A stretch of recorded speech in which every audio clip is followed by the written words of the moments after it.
Mateo Kapitulo 3. At nang mga araw na yaon ay dumating si Juan Bautista na nangangaral sa ilang ng Judea na nagsasabi, "Mangagsisi kayo, sapagkat malapit na ang kaharian ng langit." Sapagkat ito yaong sinalita sa pamamagitan ng propeta Isaias na nagsasabi, "Ang tinig ng isang sumisigaw sa ilang, ihanda ninyo ang daan ng Panginoon, tuwirin ninyo ang kanyang mga landas."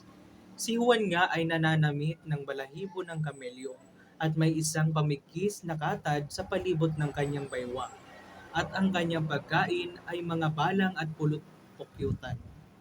Nang magkagayoy nilabas siya ng Jerusalem at ng buong Judea at ng buong lupain sa palibot-libot ng Jordan. At sila'y kanyang binabautismuhan sa ilog ng Jordan, na ipinahahayag nila ang kanilang mga kasalanan. Datapwat nang makita niyang marami sa mga Fariseo at Saduceo na nagsisiparoon sa kanyang pagbabautismo, ay sinabi niya sa kanila, "Kayong lahi ng mga ulupong, sino ang sa inyo'y nagpaunawa upang magsitaka sa galit na darating? Kayo nga'y mga bunga ng karapat-dapat sa pagsisisi.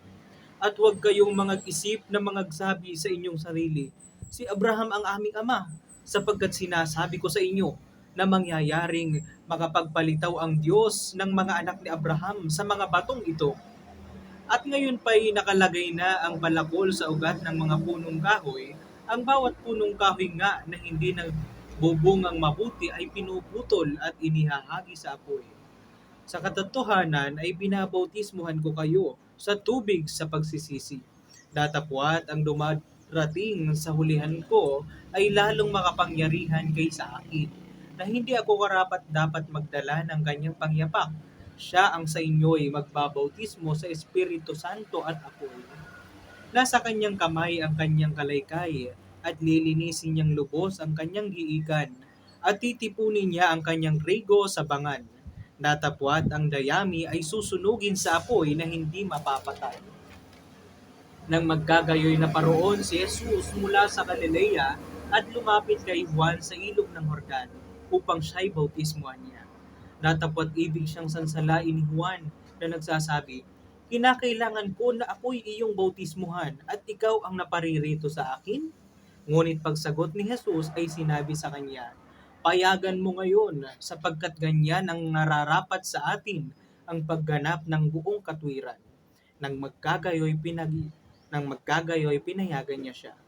At nang mabautismuhan si Jesus, pagdakay umahon sa tubig, at narito, nangabuksan sa kanya ang mga langit, at nakita niya ang Espiritu ng Diyos na bumababang tulad sa isang kalapati at lumalapag sa kanya. At narito ang isang tinig na mula sa mga langit na nagsasabi, "Ito ang sinisinta kong anak, na siya kong lubos na kinalulugdan."